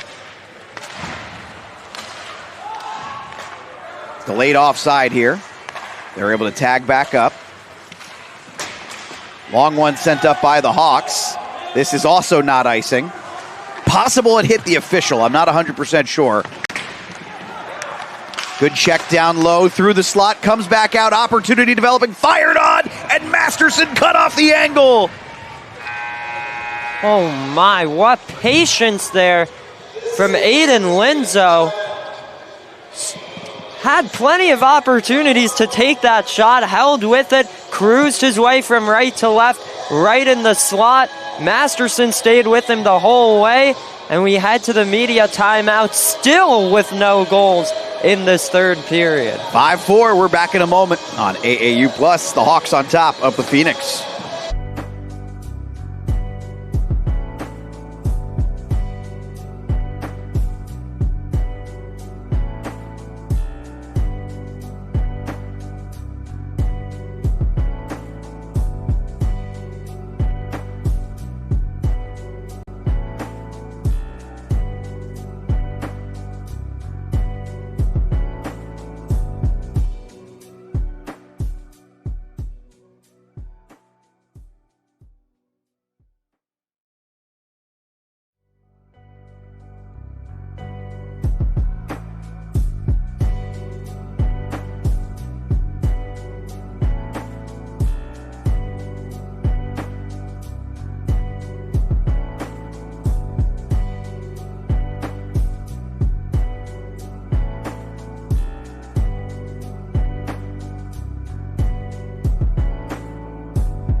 Offensive zone faceoff coming for St. Joseph's. They lead 5-4 here in this faceoff one in the D zone by Elon. Nice work by the Phoenix. They have worked very hard to get back into this game, but the last goal belongs to St. Joseph's. Near the end of the second period, Ramarino wired one off of a favorable bounce that landed on his stick to make it 5-4. But the 3 goals consecutively got Elon back into this game. It was 4-1 after one period. Just a crazy comeback that St. Joseph's wasn't ready for. If you're just tuning in now, they pulled their starting goaltender after the third goal against. One more goal on the board for Elon, but seems like the Hawks have refound their game a little. Oh boy, bit of a messy play there as there was mid-change, and we've got a whistle coming here. Nobody could touch the puck, and all of a sudden the Hawks were moving with speed there, but finally they got the full complement of correct players on and then fired it down, and I believe, what did they actually call on the whistle? I think the puck was played out of the surface. Okay, based on where it was shot from, that would bring the faceoff back here right in front of the Elon bench. That could have been a scary situation with the line change, by the way. Oh, yeah. Saw those streaking Hawks players. Could have been a 2-on-0. Yeah, there were 2 of them attacking, and finally when the 5th player got on cleanly, he was able to send that out of play. which probably was the correct play. As that puck reversed, chipped out, coming back to make the play is Aiden Turner. He'll send this deep for Elon. Ooh, that one got away into the corner. Opportunity. Ooh, little flip shot off the redirection, then firing one, and these are some of the best chances we've seen from Elon this period. Let's see, the Hawks look like they are going to be able to get this out. No, turnover at the blue line. Elon, pass through the slot, giving chase on the play. That was Drury. He already has a goal in this one. Hawks are finally going to be able to fly the zone, and they might have an odd man rush here. Going to fire one on and swallowed again by Masterson. Well played by the Elon team defensively. They covered the pass and forced the shot. And Masterson, why not trust him with the way he's played these back 2 periods? I was just going to say, I would have confidence in Masterson back there. So did the defenseman. Great read on the 2-on-1. Textbook read.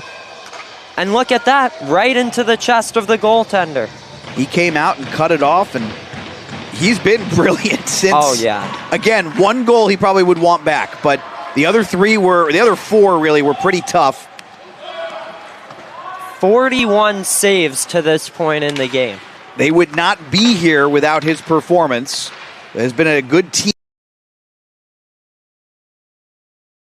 effort to get back to this one.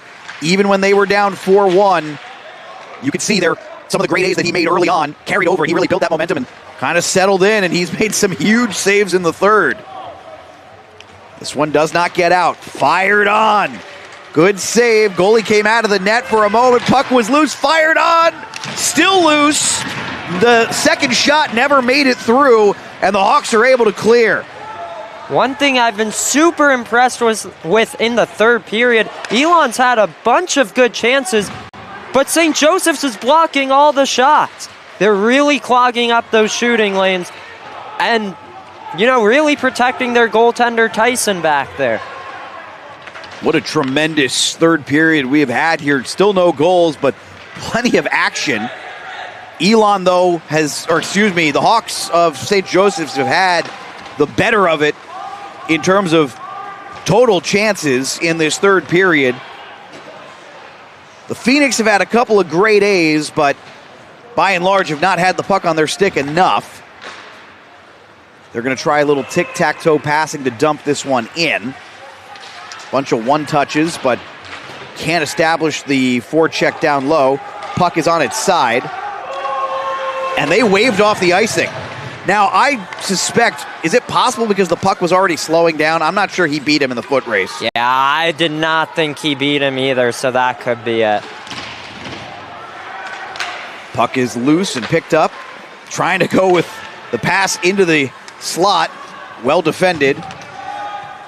In the corner now, there's a player down. Hawks doing a good job keeping this one in and pinned. 5:50 to go.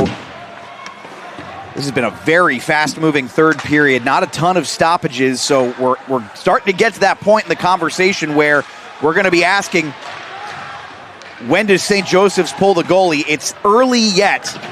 Coaches have started doing it earlier and earlier these days. And in fact, it's funny, you mentioned the Islanders. You're a fan earlier. Your head coach, Patrick Waugh, is the big proponent of that. And I don't even think it's an analytics thing for him, but he is correct. The analytics do indicate you should be pulling your goalie earlier and earlier when trailing in the third.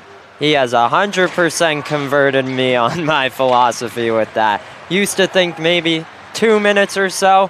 I'm a fan of even earlier. Yep, I have seen some of the data, and it's pretty telling. If you're down by 2 goals, the data says you should pull at 10, which obviously nobody does, but... Ooh, bit of contact there. Player was already going down. A little bit of a wipe out there, then a high flip and way out of the zone. Wow. So, as we were having our little fun talking about goalie pulls, another minute went off the clock. So we're down to 4:49, and we are closer and closer to that conversation becoming important. If it were me, and I think I suspect you're the same way, I'm in that 3 to 3.5 minute range is where I think is the sweet spot. Yeah, I totally agree for down 1. I think Patrick Waugh would say otherwise, but he's not behind the bench for the Phoenix, so we won't see that most likely. No, but we will likely see Patrick Waugh in the playoffs this year. The Islanders having a terrific season, which I'm sure you are thrilled about. Thank you, Matthew Schaefer. Whistle coming here, so we'll have a stoppage, and did not see what the stoppage was for yet, but it looks like we're getting an offensive zone face-off for St. Joseph's. Still not clear on exactly what occurred. Interesting, though, look at the setup here. Shane Wilson is setting up out of the zone, so you can tell right now they're trying to avoid any good breakout pass. Yeah, Wilson already retreating. They're playing with only 3 men in the offensive zone right now. Bit of an adjustment there from Dean Keeney. Interesting. Can't say I've ever seen this before, at least not that I've paid attention to. But makes sense. Lancaster's shot goes wide of the net. Good shot block there. Working at the dot, pocket picked, and this flipped out of the zone, and I'm not sure. I actually couldn't tell you what has occurred here. You heard both benches screaming to touch it. Did it hit the Thunderbirds logo? I'm not 100%, like the hanging logo down. I'm not sure what occurred. At that point, though, why not just blow it dead immediately? Yeah, that was very, because the way they were acting was as if it was played with a high stick, which I'm quite certain it was not. Right.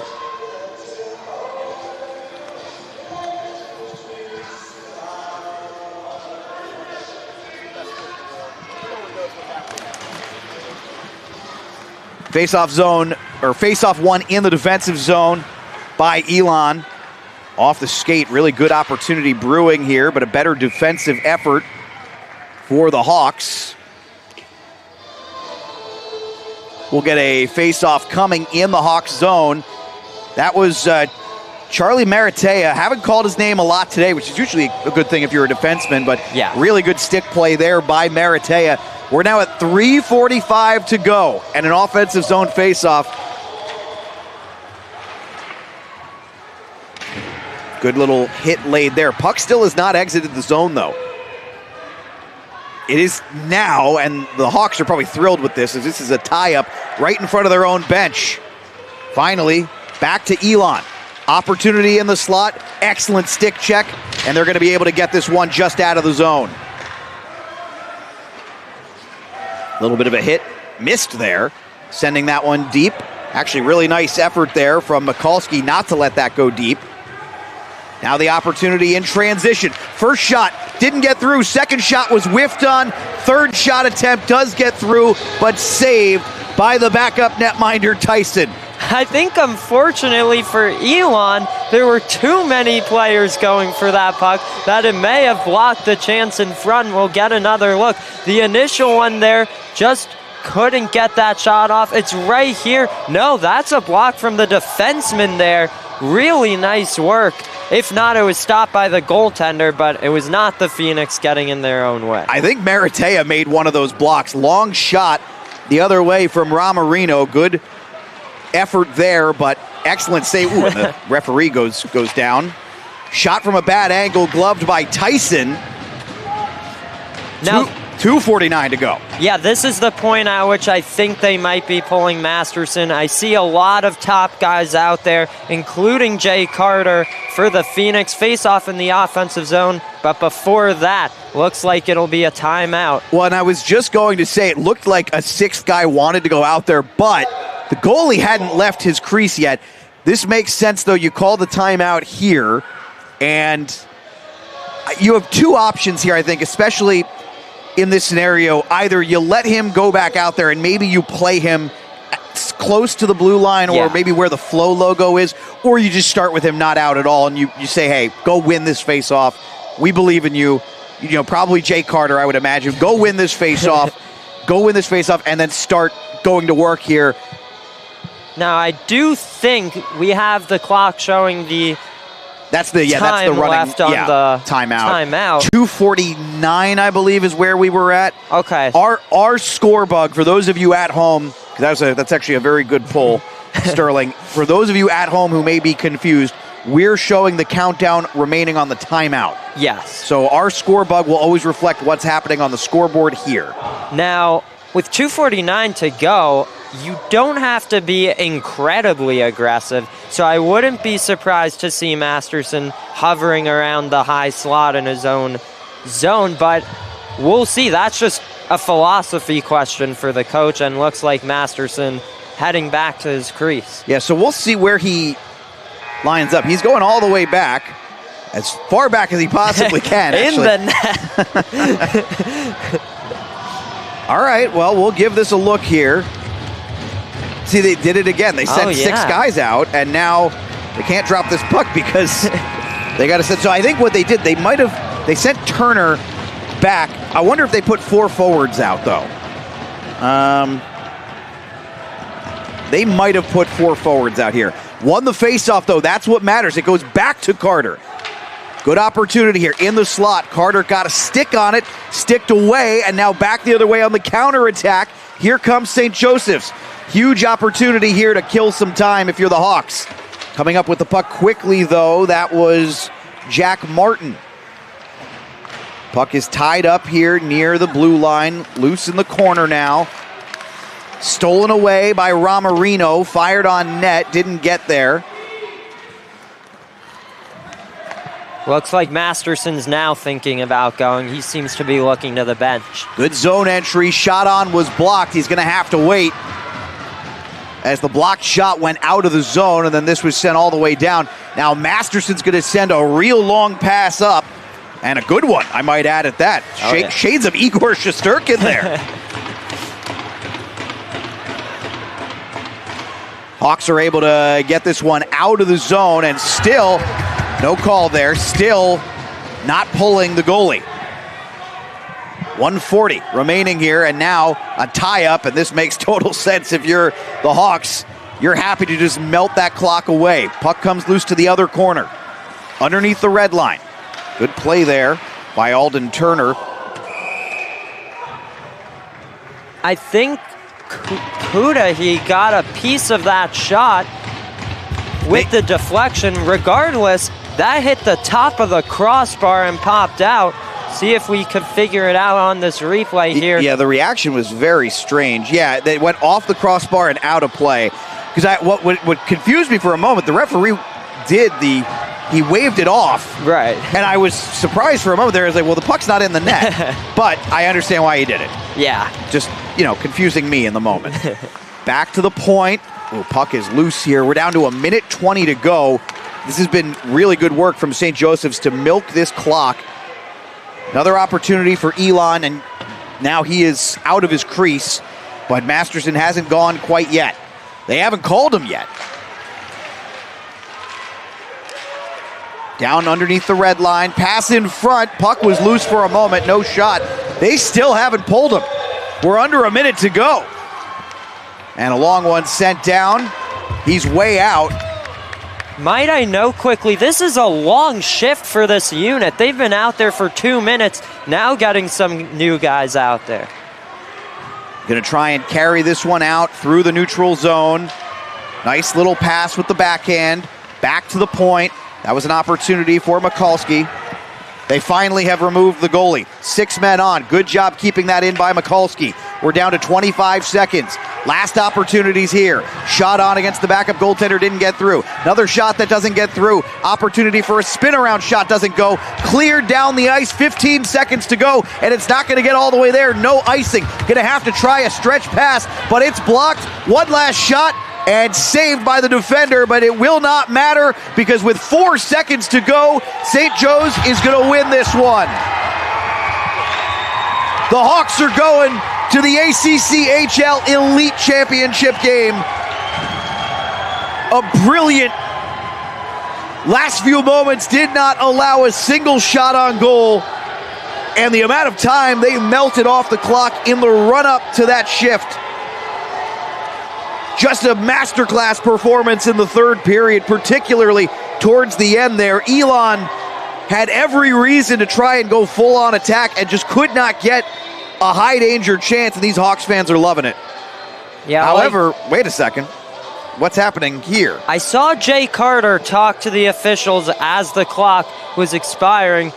Not sure what's going on, but... I have a theory. Okay. We would need to see the replay. I think they might want to add time on the clock for an icing. They're going to go and review this. So here's what I think happened. After the save was made by the defensive player, who I didn't see who made the save, so the puck's all the way down at the blue line with about 5 seconds left. It would have been an icing no matter what. And what I forgot was there was still a player down here already in the hybrid icing territory. He hadn't left the net. Yes. So in theory, this might be an icing here. Some of the crew here on the sheet were starting to take the nets off, but they're realizing now this might not be over. If anything, it will be a limited amount of time put back on the clock. But let's see what the officials do here. Wow. And we're really talking about absolutely no more than 2 seconds, I don't think. It would require an instantaneous face-off win. If you're Travis Harris and this coaching staff, you might want to be drawing up a play here just in case. 100%. We've seen in the NHL, teams have been able to make it work. Famous example of the LA Kings at TD Garden when 3-on-3 overtime was introduced. I want to say that was around 1.3 seconds left, something like that. It's doable. It's attainable. But wow. This is a new one for me. Obviously, right now, we're not seeing what they're seeing, but my suspicion is that I think I'm right.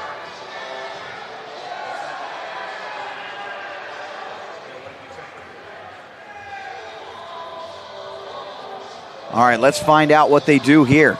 So either this is a win or a lifeline. And my suspicion is that this is a lifeline because no, there it is. Okay. So we don't even need the official ruling. This game is over. Just from the reaction on the St. Joseph side.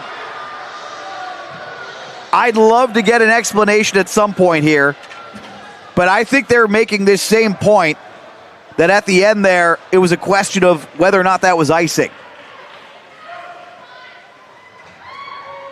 I took my gaze away from the puck as time was expiring, but I did notice it was slowing down a little bit on its way to the goal line.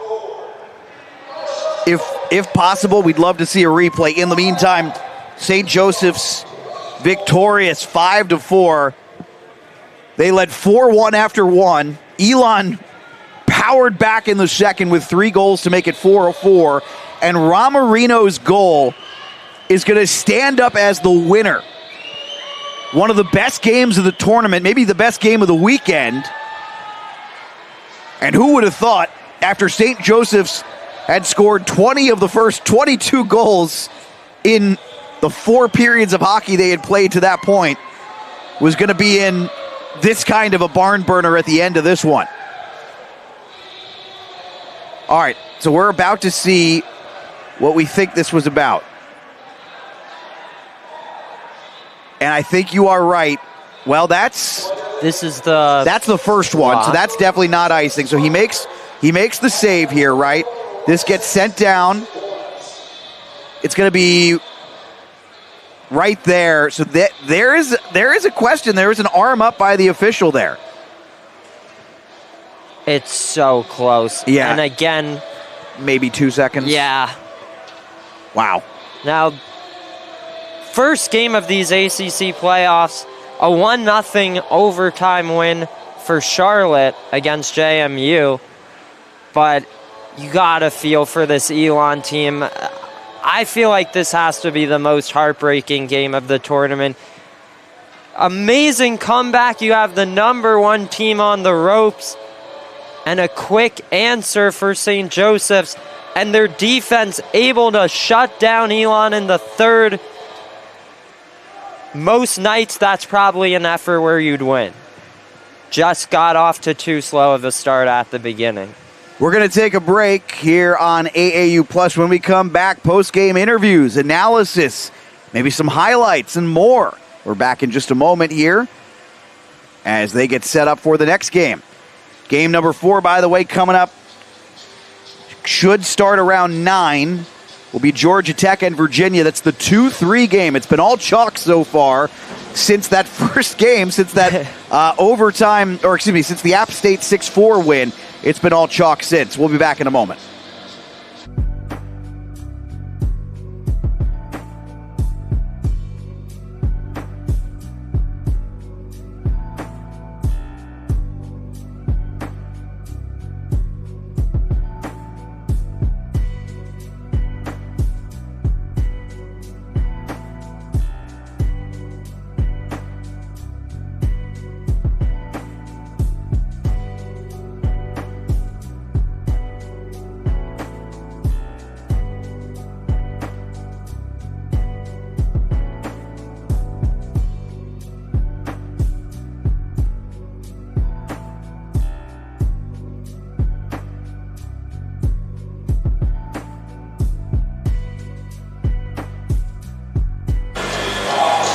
And we're joined again by head coach Dean Keeney of St. Joseph's. The Hawks win this one 5-4. Boy, that third period, you guys really had to work for it at the end there. There was a strong third for you guys possession-wise.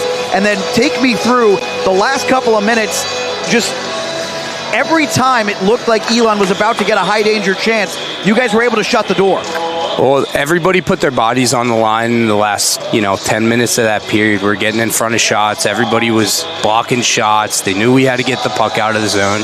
And credit to Elon. I mean, they came out super hard. They played an unbelievable game. If there's a lot more time left in that game, I'm a little bit more nervous for sure because they were pressing. Do you want to talk a little bit about the unbelievable skill of a guy who I know we're about to talk to, James Carpenter, who had one of, if not the best goal of the weekend so far? He's an unbelievable player. He does, I told you guys yesterday, I mean, he does things I've never seen before, and you guys can't see our practices, but he's insanely skilled. I'm just happy that he comes to college at St. Joe's. Absolutely. And, Coach, I guess the question now is, what do you do with the rest of your night? Scouting time? A little bit of scouting. We'll get some food in us, and we're going to bed a little bit early. We want to be ready tomorrow. Our goal is to come in here and win the championship, and that's still our goal, and we're ready to do it. Very good, Coach. Congratulations on the win. We'll talk with you tomorrow. Absolutely. Thanks, guys. That is Dean Keeney, head coach of St. Joseph's. The Hawks are moving on to the next round. They are moving on to the championship game tomorrow at 2 p.m., which will be right here on AAU+. And we're going to be joined momentarily by James Carpenter, who had another goal in this one and another big night. James, I lost track of your stat line for the evening, but I know you had, for the second game in a row, you had a huge day. Last night you had 4 points, I believe. Today you wind up with 2, so your tournament has been full of filling up the stat sheet. Talk to me a little bit. Take me through that goal, though, that made it 3-0. That is one of the filthiest things I've ever seen. Poked it, got some space. It was a tough angle, so I went for it and beat the goalie on it. So, yeah. What's going through your head in that moment, though? Just get the puck to the net. Like I said, it was a rough angle, but just get the puck to the net and see what happens. Okay, very good. Hey, so looking ahead, I'm not going to ask if you have a preference between UVA or Georgia Tech, but stylistically, is there a way that you guys prefer to play or a team that you prefer to play? And again, not specifically in terms of the way that they play that you guys feel like you counter well off of? I don't really think it matters who we play. We just kind of play our game no matter who we're playing and what style they play. Game plan doesn't change for us, whoever we play. All right, very good. Hey, what's the post-game meal? Probably chicken parm. Can I say one more thing? Yeah. Shout out PyCap SGU. Thank you, James. All right, that's James Carpenter. And that was very, very polite. He asked for permission to say one more thing, so we appreciate that. All right. Wow, what a game.